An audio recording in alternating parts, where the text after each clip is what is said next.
Hello guys, তো আজকে আমার বোনুর জন্মদিন, তার জন্য ডেকোরেশন কমপ্লিট হয়ে গেছে। আমরা দেখুন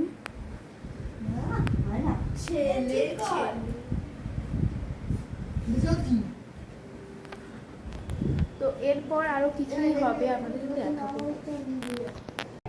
তো আজ কি কি রান্না হয়েছে সেগুলো দেখতে। পটল ভাজা, বেগুন ভাজা, ঢেঁড়স ভাজা, কুমড়ো ভাজা, আলু ভাজা, মাছ ভাজা, চিংড়ি দিয়ে তরকারি ভাজা, মাংস।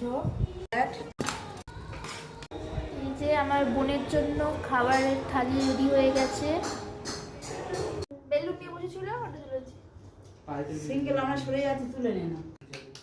এদিকে এদিকে রোশনা, এই তো সোনা ভালো লেগেছে। পারো এই যে কোন আমাদের যেটা তুলে দি। মামা মামা মামা বলে দাও তুলি আজকে শুধু দেখাতে তো খাতাটা কাকারো দিদি দিদি পায়ে দিচ্ছে। বোনের সাথে আমরা সবাই মিলে খেতে বসছি। হ্যাঁ, বোন একটু খাবে, দাদাদের একটু কেটে দেবে। আমরা সবাই খেতে বসছি। বন্ধুরা আপনারা খাবে, চলে আসুন। তো এখন আমাদের খাওয়া দাওয়া কমপ্লিট, এবার হবে কেক কাটা।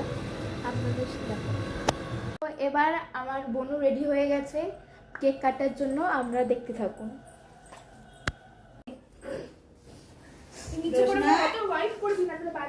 আজকে আমার রোশনাইয়ের জন্মদিন, দেখুন কেক কাটা হবে। রোশনাই সরে